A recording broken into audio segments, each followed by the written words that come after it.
जोगेश्वरी भूखंड घोटाळा प्रकरण काय ते सुद्धा ग्राफिक्सच्या माध्यमातून पाहूया।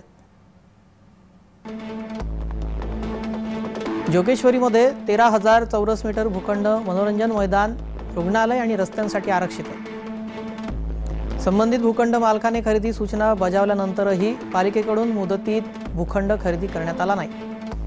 मुदत उलटून गेल्याने भूखंडावरील आरक्षण रद्द झाले। भूखंड विकासाचा मार्ग बांधकाम व्यावसायिकांसाठी मोकळा झाला। प्रकरण उच्च न्यायालयात गेल्यावर महापालिकेविरोधात निकाल आला।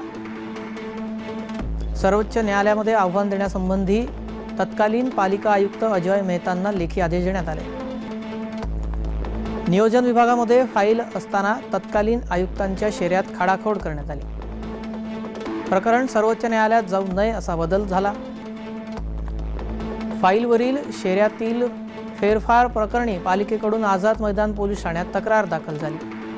सर्वोच्च न्यायालयात सुनावणी दरम्यान पालिकेकडून वकील गैरहजर होते। घोटाळ्या प्रकरणी पालिकेचे 4 अधिकारी निलंबित झाले।